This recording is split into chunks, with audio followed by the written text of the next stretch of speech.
मैं दीपक रोहित आपका स्वागत करता हूं आपके अपने चैनल सक्सेस एकेडमी में। तो हमने पिछली क्लास में पढ़ा था विभाजन के नियम। तो 1 बाय 1 हम कुछ 3 क्लास हमारी हो चुकी हैं नंबर सिस्टम की। तो नंबर सिस्टम में हमने संख्याओं के बारे में पढ़ा है और विभाजन के नियम पढ़ा है। आज हम पढ़ने वाले हैं शेषफल प्रमेय। ठीक है, रिमाइंडर थ्योरम। शेषफल प्रमेय हम आज पढ़ने वाले हैं। तो शेषफल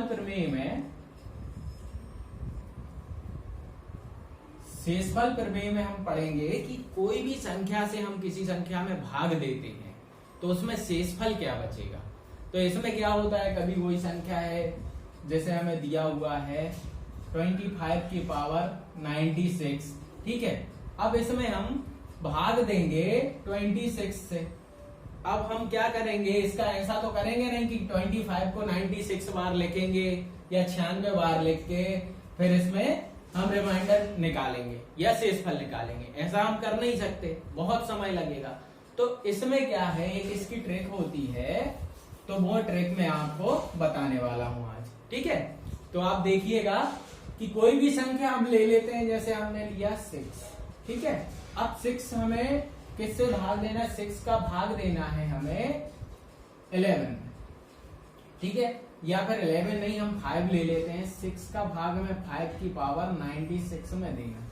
ठीक, तो हमें देखना क्या है, हमें देखना है कि ये 6 जो है इससे कितना ज्यादा है या कम है। अगर ये कम है तो हम इधर क्या करेंगे, कितना कम है तो -1, एक कम है। ठीक है, तो कम में हम माइनस लगाते हैं और जब ज्यादा होता है तो हम +1 करते हैं। ठीक है, अगर ये ज्यादा होता तो हम +1 कर लेते, ये कम है तो हमने -1 कर लिया। तो -1 की पावर 96 अपॉन 6। ठीक है, अब देखिए इधर क्या है 96, -1 की पावर कितना है 96।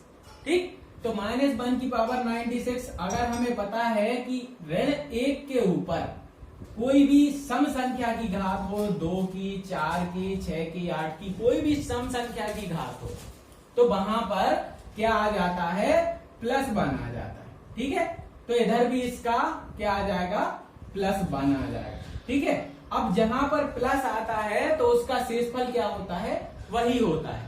अगर माइनस -1 आता है तो -1 आता है तो हम इसमें से इसको माइनस कर देते हैं, तो शेषफल हमें प्राप्त हो जाता है। लेकिन इधर क्या आया, +1 आया, तो यहाँ रिमाइंडर क्या होगा, +1 होगा। ठीक है, तो इसका शेषफल कितना होगा, +1 होगा। तो ये इतनी सी थ्योरम है शेषफल प्रमेय। इसमें हम इजीली किसी भी तरीके से या प्लस हो या माइनस हो हम शेषफल निकाल सकते हैं। ठीक है, अब देखते हैं कोई और कठिन क्वेश्चन देखते हैं। अब माइनस वाला लेते हैं हम।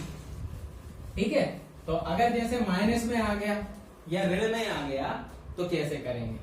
जैसे देखिए हमें 12 का भाग देना है, 12 का भाग देना है 11 की पावर 77। ठीक है, तो अब हम क्या करेंगे, इधर हमें लग रहा है कि ये इससे कितना कम है, एक कम है, तो हमने क्या कर दिया, इधर -1 लिख दिया, -1, और इधर क्या है 77 की पावर, और अपॉन में कितना है 12। ठीक है, अब देखिए इधर ये -1 है तो -1 के ऊपर ओड मतलब विषम संख्या की घात है, तो यहाँ क्या आएगा, -1 ही आएगा, मतलब ऋण 1 ही प्राप्त होगा। अब ऋण 1 में अपन 12 का भाग देंगे, तो जहां ऋणात्मक संख्या है, मैंने क्या बोला था, अगर धनात्मक आता है, कोई भी संख्या धनात्मक आती है तो शेषफल वही रहती है। और इधर क्या प्राप्त हुआ, हमें ऋणात्मक प्राप्त हुआ। तो ऋणात्मक में हम क्या करते हैं कि इसमें से जिससे हम भाग दे रहे हैं उसमें से इसको घटा देते हैं। तो इधर 12 में से 1 को घटाएंगे तो कितना बचेगा, 11। तो इधर शेषफल क्या प्राप्त हुआ, हमें 11 प्राप्त हुआ। ठीक है, तो शेषफल प्रमेय कोई ज्यादा कठिन नहीं है, बिल्कुल इजी है, हम इसे इजीली तरीके से कर सकते हैं। ठीक है, अब देखिए कोई अगला क्वेश्चन देखते हैं। अगला क्वेश्चन हमें दिया हुआ है अगला क्वेश्चन दिया हुआ है कि हमें देना है 13 का भाग किसमें, 14 की पावर 26 प्लस 13 की पावर प्लस 12 की पावर 77 प्लस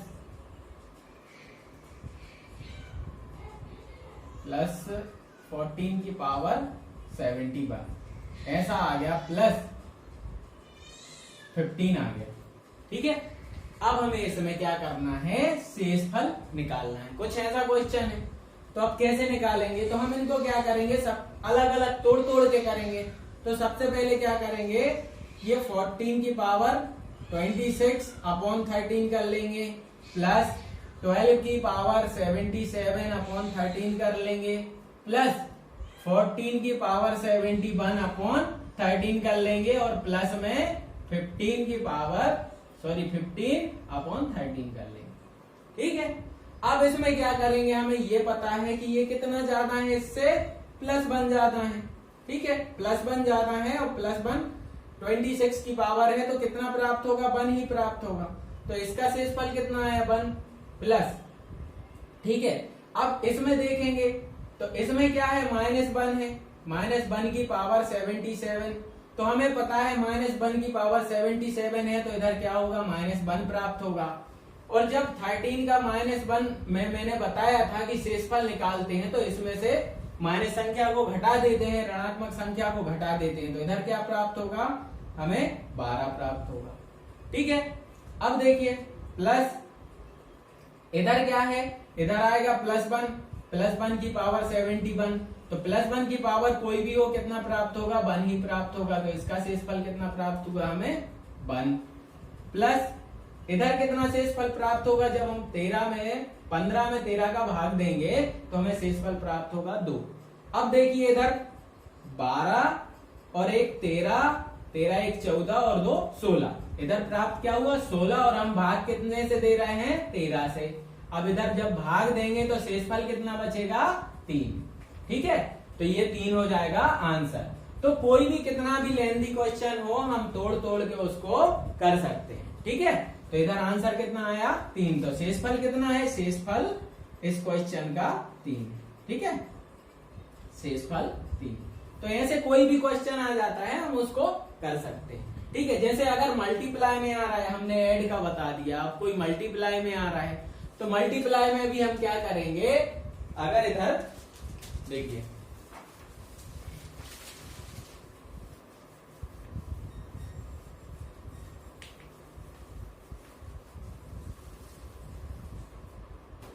अगर यहाँ कोई भी ले लेते हैं, जैसे 24 से डिवाइड करना है हमें किसको, 24 से 25 36 मल्टीप्लाई बाय 23 और 126। ठीक है, अब ये हमने ले लिया क्वेश्चन। ठीक है, इसको हमें सॉल्व करना है, तो हम कैसे करेंगे, हमें पता है कि हम जब इनको अलग अलग करेंगे, 25 के ऊपर 36 की पावर अपॉन 24 मल्टीप्लाई 23 की पावर 126 अपॉन 24। ठीक है, ये कर लेंगे। अब देखिए इधर क्या किया हमने, इसको 1 माना। ठीक है, ये +1 है तो +1 ले लिया, +1 के ऊपर 36 की पावर है तो वो कितना आ जाएगा, 1 आ जाएगा। तो इधर रिमाइंडर कितना आ गया, 1। ठीक, अब इसमें आते हैं, तो इसमें क्या है, -1 है, -1 की पावर 126। ठीक है, -1 की पावर 126, तो इधर भी क्या आ जाएगा, सम इवन नंबर है इधर पावर में, तो ये क्या हो जाएगा, +1। अब देखिए इधर रिमाइंडर 1 है और इधर भी रिमाइंडर 1 है, तो इधर 1 जा 1। ठीक है, तो इधर आंसर क्या आ जाएगा, जो रिमाइंडर शेषफल बचेगा वो कितना होगा, 1 होगा। ठीक है, तो ये शेषफल प्रमेय है। तो ये मल्टीप्लाई में आ जाए, ऐड में आ जाए, अगर माइनस में आ जाए तो आप कैसे भी कर सकते हैं। अब देख लेते हैं हम माइनस का। ठीक है, माइनस का देख लेते हैं एक क्वेश्चन। तो देखिए माइनस में क्या करते हैं हम,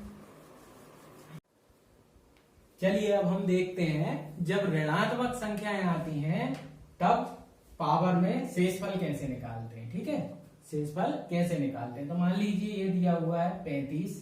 ठीक है, इस पे 34 के ऊपर 125 की घात, ठीक है, माइनस फिर 36 के ऊपर 122 की घात, ठीक, और फिर प्लस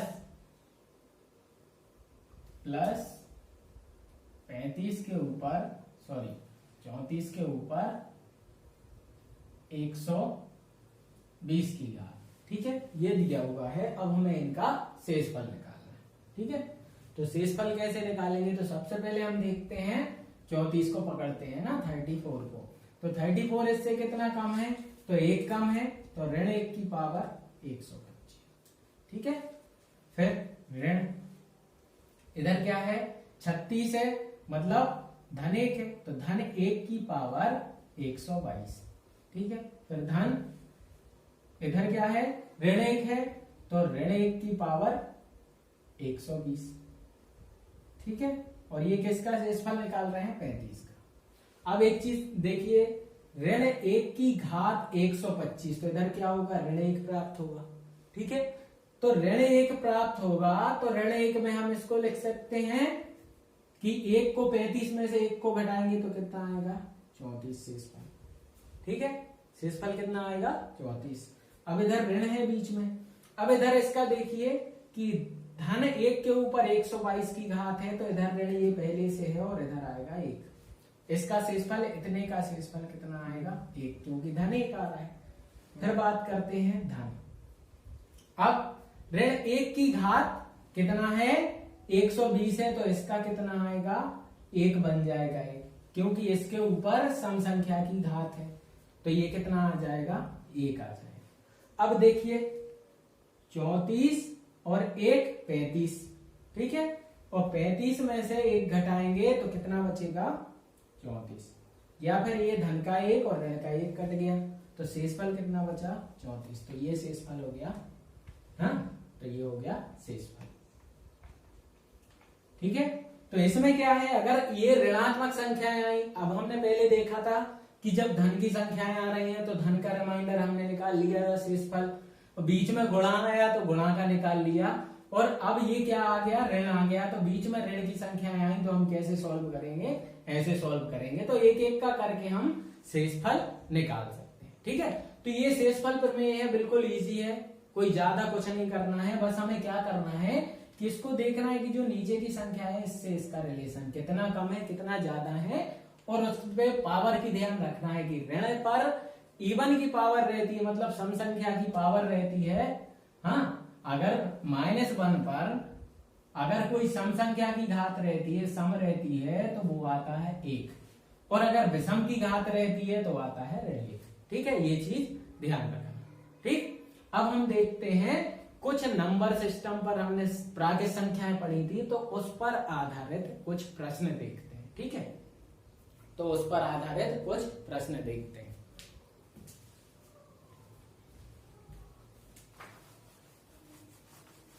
अब देखते हैं कभी कभी क्या होता है कि पूछा जाता है कि प्राकृत संख्याओं का योग कैसे निकालें, ठीक है।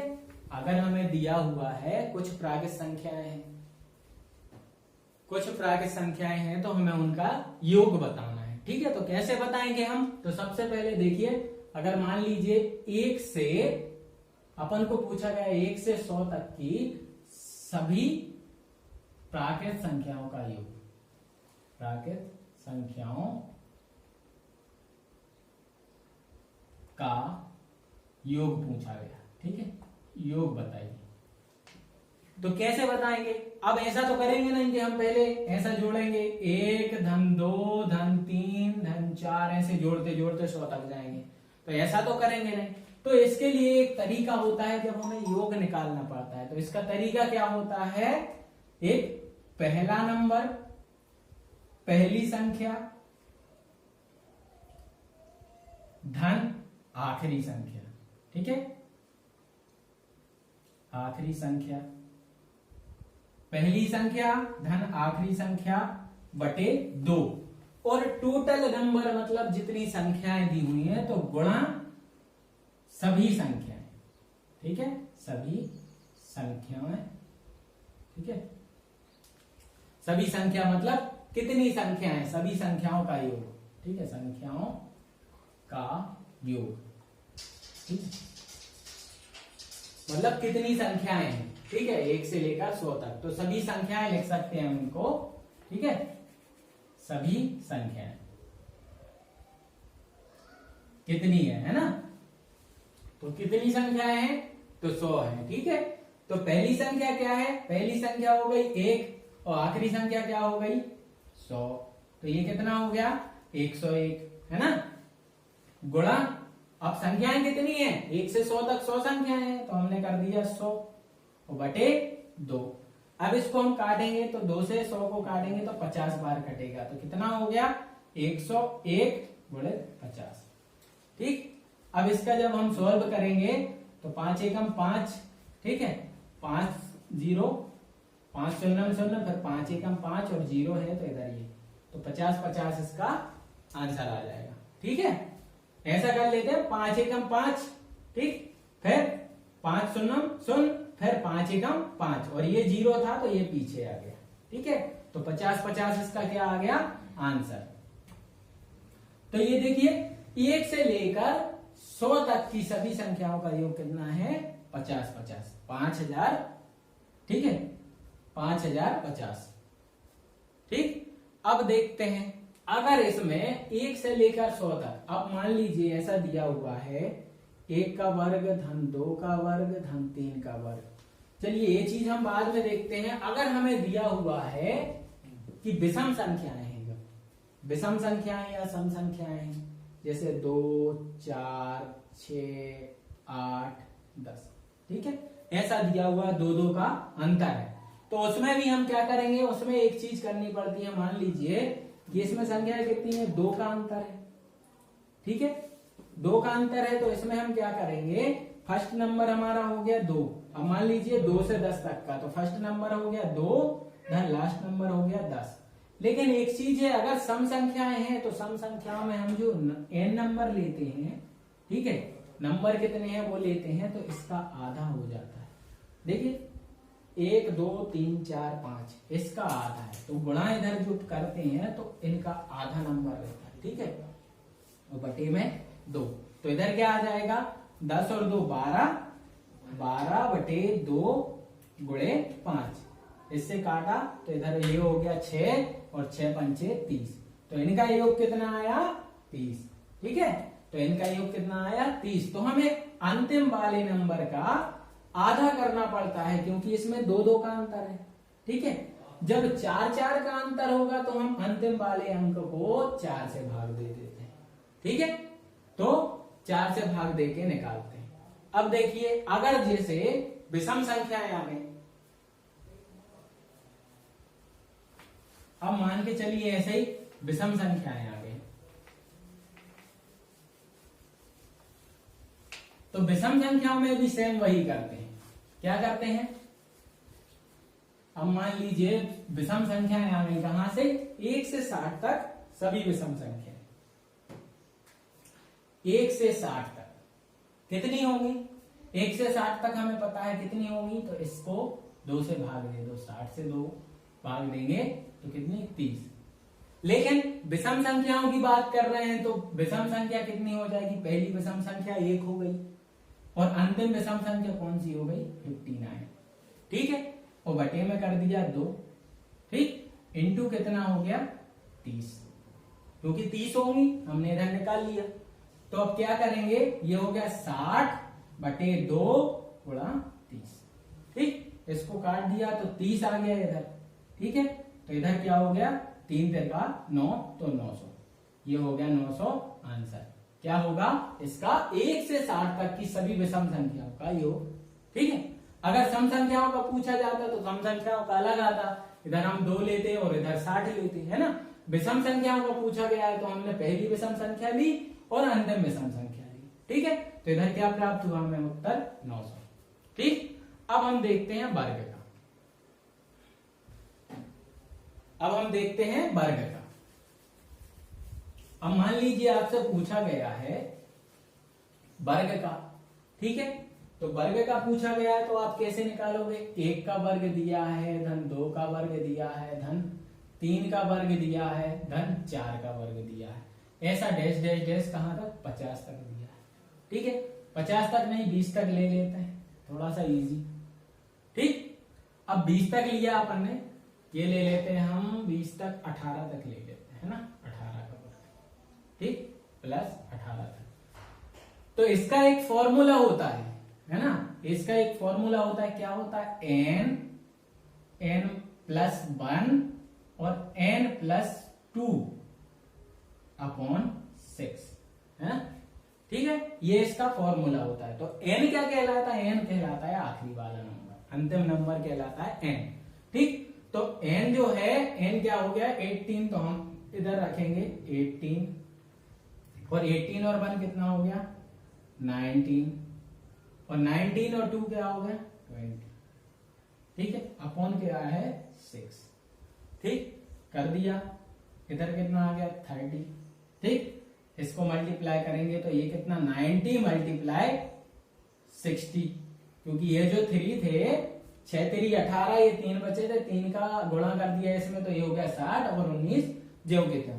अब इसका जब हम गुणा करेंगे तो 6 नाम 54 की 4 हासिल आई 5 और 6 एकम 6 5 11 और ये 0 है तो कितना आ गया 1140 है ना। तो ये हो गया आंसर, तो कितना आ गया 1140।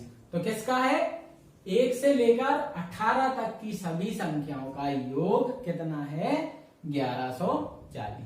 ठीक है, ये इसका आंसर हो गया। ठीक, तो देखिए हमने क्या क्या पढ़ लिया, 1 से लेकर n तक की कोई भी संख्या आ जाए तो हम उसका योग निकाल सकते हैं। अगर सम संख्याएं आ जाएं, विषम संख्याएं आ जाएं तो सभी का योग निकाल सकते हैं। उसके बाद हम देखते हैं कि अगर वर्गों का पूछा जाए तो वर्गों का क्या होता है कि n plus 1 n plus 2 upon 6। ये फॉर्मूला लगा के हम किसी भी वर्ग, अगर मान लीजिए 2 4 6, तो मैंने बताया था अगर इसमें मान लीजिए 2 का वर्ग आ गया धन 4 का वर्ग आ गया धन 6 का वर्ग, तो इसमें संख्या से अंतर से कोई फर्क नहीं पड़ेगा, हमें इसमें n देखना है। n क्या है, तो n से हम n की जरूरत है तो n ले लिया, n प्लस 1 ले लिया, n प्लस 2 अपॉन 6। तो ये फॉर्मूला n प्लस 1 और n प्लस 2 से सॉल्व होता है। ठीक है, इससे हम सॉल्व कर सकते हैं। अब देखते हैं हम, अब कोई भी क्वेश्चन जैसे देखिए अब आ गया जैसे आपके लिए कि 1 का स्क्वायर प्लस 3 का स्क्वायर प्लस 5 का स्क्वायर है ना, 5 का स्क्वायर डैश डैश डैश ले लेते हैं हम 9 तक। ठीक है, 11 तक ले लेते हैं, कितने तक 11 तक ले लिया, 11 का स्क्वायर।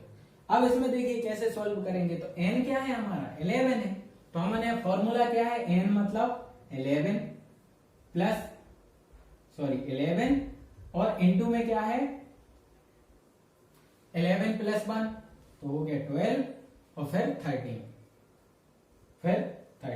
क्योंकि 11 प्लस 2 अपॉन 6, इसको काट लो तो 6 दूनी 12, इधर आ गया 2 और 11 दूने 26, तो 26 गुणा